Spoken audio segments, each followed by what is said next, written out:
Good morning. Happy Monday. I hope everyone had a nice weekend. And here at my house, we spent a lot of time in the garden this weekend. And my daughter noticed two butterflies. And they were the first ones that we had seen this spring. And that made me think of today's story, which is called Becoming Butterflies by Anne Rockwell. And it's a story of how a caterpillar turns into a butterfly. And I hope you like it. So it's cool. It's a mix of some fiction and some nonfiction as well. So here we go. Becoming Butterflies by Anne Rockwell. One day, Miss Dana brought a surprise to school. 3 striped caterpillars and a flower pot. A green plant called a milkweed was growing in the flower pot. Right, and you can see she also has some other supplies. A little insect house, a styrofoam box, right? And the caterpillars are inside there. And there's the milkweed plant. And there is their teacher, Miss Dana.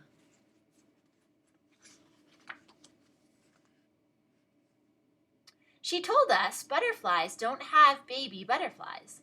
They lay eggs that hatch into tiny caterpillars. The caterpillars eat and eat and eat until it's time for them to become butterflies. You'll see, she said, as Juliana and I helped her put the caterpillars in a box. And pay attention throughout the story. You'll see this ruler, right? And right now, that's how small that tiny caterpillar is.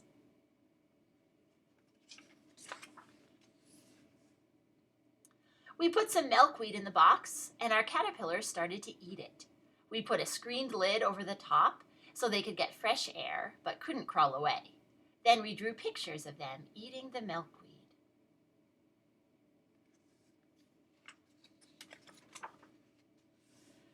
Our caterpillars ate and got bigger and bigger.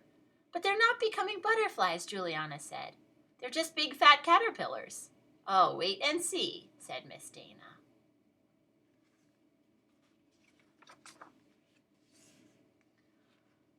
After 3 days, our caterpillars got so big their skins split.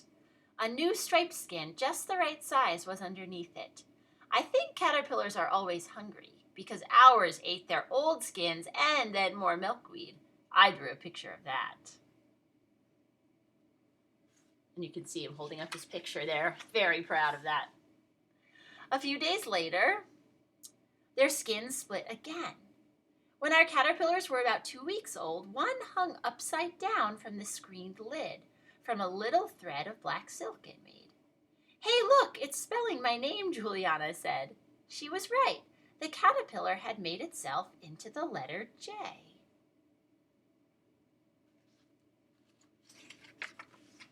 Soon, that caterpillar's skin split.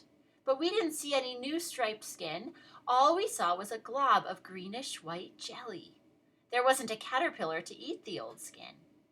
Ick, said Juliana. It looks sort of sick. It's not, Miss Dana said. Watch what happens. Right, and you can see him hanging upside down there in the insect house, right? Get nice and close.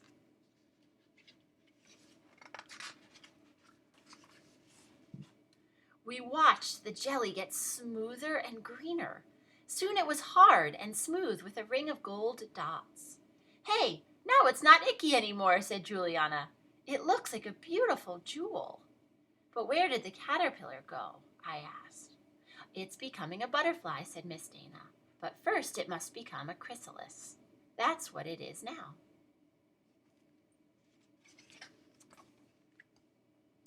We watched the other caterpillar climb up the box and hang. The other caterpillars, right, they are all doing it, climb up the box and hang in the shape of the letter J. Their skin split and each became a green chrysalis with a ring of shining gold spots. For 10 days they hung there. They didn't eat, they didn't move. I wish they'd do something, said Juliana. They are doing something, I said. They're becoming butterflies.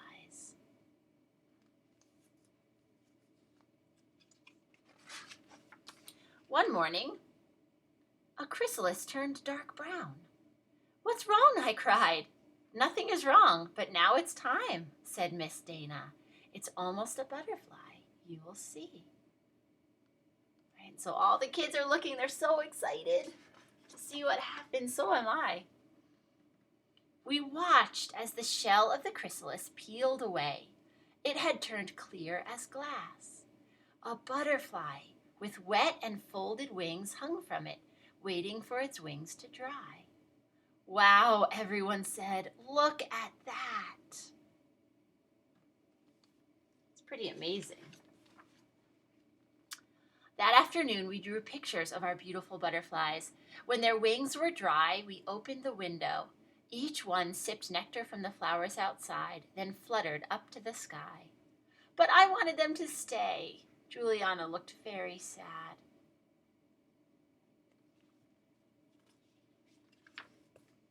Oh, they'll sip nectar all summer, Miss Dana said, but they'll fly far south before winter comes. Butterflies can only live when the weather is warm. On the map, she showed us a place in Mexico. This is where they will go, she said. We wrote a letter to the boys and girls at a school in Chincua, Mexico. Please take good care of our butterflies, we said. And one cold winter day, we got a letter back from the boys and girls at the school in Mexico. They sent us a picture of a tree covered with butterflies. All of us looked and looked, wondering which were the 3 butterflies we had hatched in our classroom and set free to fly so far away. And it says under the picture, just some of the millions of butterflies that gather in Mexico. And that's the end. So as the weather gets warmer and warmer, be on the lookout for some butterflies because they might be coming back as soon as we start seeing the sun a little bit more. Have a good day, and I'll see you tomorrow. Bye-bye.